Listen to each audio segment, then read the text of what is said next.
What's up, everybody? I watched a movie over the weekend. I'm calling it the most 2016 movie of all time because 2016, it's back. Everybody, people keep saying online, 2016, it's back. We're doing 2016 again. So I watched this movie. It's called Mike and Dave Need Wedding Dates. Does Mike and Dave need wedding date? I don't know. If this is a review or this isn't really a review. It's just me talking about it. I guess it's kind of a review. I don't know. I saw this movie in theaters when it came out, and I thought it was fine. I didn't think anything too big. That's a lot of people. You know, you look at the scores for a lot of these studio comedies, and they're all just getting panned, and they're like, "This is horrible. It's bullshit." It's fine. It's a fine, just like dumb movie. Here's how 2016 this movie was. This movie was one of two Zac Efron vacation movies that also involved Aubrey Plaza. Only this one doesn't have Robert De Niro saying the N-word, so I think that might have added something to this one. If you think about it, Mike and Dave, Adam Devine, Zac Efron, they're brothers. Their sisters getting married in Hawaii. They need nice, respectful dates to bring to the wedding because they're always, going too crazy at the parties. They get too drunk and they knock everything over. So their sister, and then this movie has it has a minor role with Kumail Nanjiani. Who now he's ripped because he was in a Marvel movie. But in this one, he's not in like bad shape in this movie by any means. But he is, he's not like the ripped guy he is right now for the Marvel movie. And he had a ponytail. And he uses the force to give their sister what's it called? Orgasm. What else happens? It's just like the quintessential mid 2010s movie. Everything is bright colors. Everybody's wearing floral slim fit suits. Adam Devine has a variety of t-shirts that have fun sayings on them. I think at one point he's even wearing a shirt that says vacay on it in blue and pink and neon bullshit colors. Also, every movie though, there's a wedding in Hawaii. There's always a wedding in Hawaii. They're always doing we gotta go to, and then they have establishing shots of the hotel lobby. When they are entering the lobby, they're always whoa, look at the lobby. There's an Adam Sandler movie with Jennifer Aniston. They have a wedding in Hawaii, and it's the same thing. They have the establishing shot of the lobby.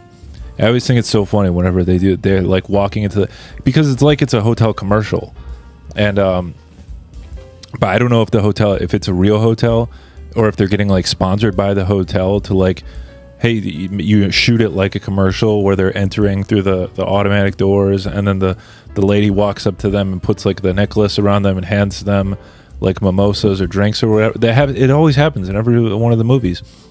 But I don't know if those are real. It's they're doing that because it's an advertisement. But it's I always think it's funny. And then there's always the guy at the counter who is he's kind of a dick. I think it's funny. And so I was comparing it to another movie that I watched over the weekend, which was also a tropical vacation Friends movie, but it was in 2023. It's called Vacation Friends 2. It's the sequel to Vacation Friends 1. The difference between this Mike and Dave Need Wedding Dates and the Vacation Friends 2 is that Mike and Dave Need Wedding Dates, it has Zac Efron and Adam Devine and Aubrey Plaza and the Pitch Perfect girl. And then Vacation Friends 2 has John Cena, Lil Rel Howery, and then there's two ladies who play their wives. I looked up their names before I started recording, but I don't remember what they are. I don't know who the wives are. This one is the sequel to Vacation Friends 1. Vacation Friends 1, I think it came out during COVID or something, and it was everyone was we gotta remember vacations, remember going on vacation. And it's basically he's a serious businessman, and he goes on vacation with his wife, and then John Cena teaches him to do drugs or something. John Cena, which by the way, I don't think John Cena has done a single drug in his entire life, and he's this party drunk drugs alcohol guy. He does cocaine or something in the movie. But the sequel one, it's funny because they change it up. Lil Howery, he's taking everybody there because he wants to do business for the hotel. He wants to do all their construction because he owns a construction company or something. and then Ronnie Chang is like the vice president of the company or something, and he doesn't like him. But then he ends up like, you think that's going to be the conflict, is like he doesn't like him. He's like the mean, president of the company, and they got to convince him by the end. But then what actually happens is it becomes like a drug and like action and explosion plot. Because Steve Buscemi plays John Cena's wife's dad, and he's like recently released from prison. And then they fly in a helicopter, and they get like shot at by like a drug lord, and there's like explosions, and so it's not where I was expecting the movie to go. They end up like in a shipping container and they're gonna drown. If the first movie compared to the second movie, you don't know. I had no idea that it was gonna lead into like these, Bad Boys style like action sequences. But Mike and Dave Need Wedding Dates. This one is they take a bunch of drugs. They give the wife, they accidentally give her too many drugs or something, and then it ruins her wedding. They ruin her wedding. They cancel all the vendors. They cancel the wedding, and then last minute they come and they decide like, oh, we're gonna help you. We're gonna help you save the wedding, and then they still are able to like throw the wedding. So, it's very it's a happy ending for everyone. Aubrey Plaza, her character was interesting because she was like the leader of like the two girls, and she was the one who was like kind of like a bossy bitch like the entire. She was like, this is she was scheming. She was being the evil one. She was had like blue streaks in her hair or something. And then Anna Kendrick was like she was very depressed because her fiance had left her at the altar of their wedding, but she wants to get with Zac Efron. And then Aubrey Plaza, this was all her plan. She was evil.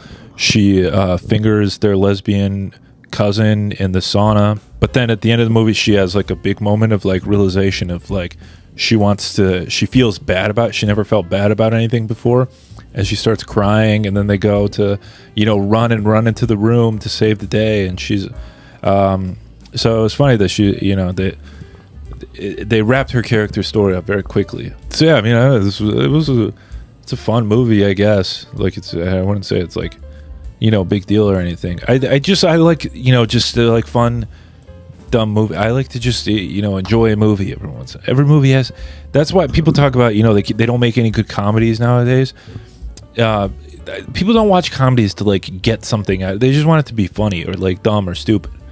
Like me, I used to be like that too. I used to be like, oh, I can't watch any of the Adam Sandler movies because I need like smart humor. No, you don't need any of that. You just need a good, just like you can just shut your brain off and be like, wow, I can't believe they spent millions of dollars on this just for me. They made it just because they knew I would be laying on the couch at 11:35 on a Sunday night. Like I gotta.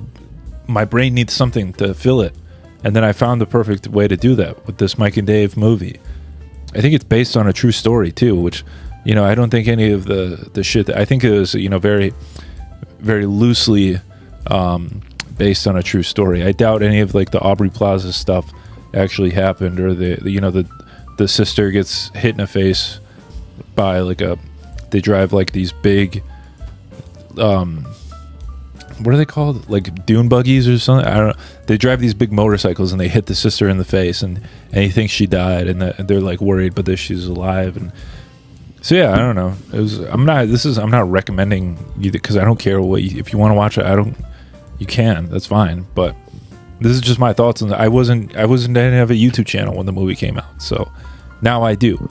So now I'm going to talk about the movies that I couldn't talk about before then. So I don't know. Subscribe if you like any of this. Stay tuned for more. Maybe I'll do more of these. If not, who cares? We got other shit you could watch. Thanks for watching this. I'll see you next time. Big peace.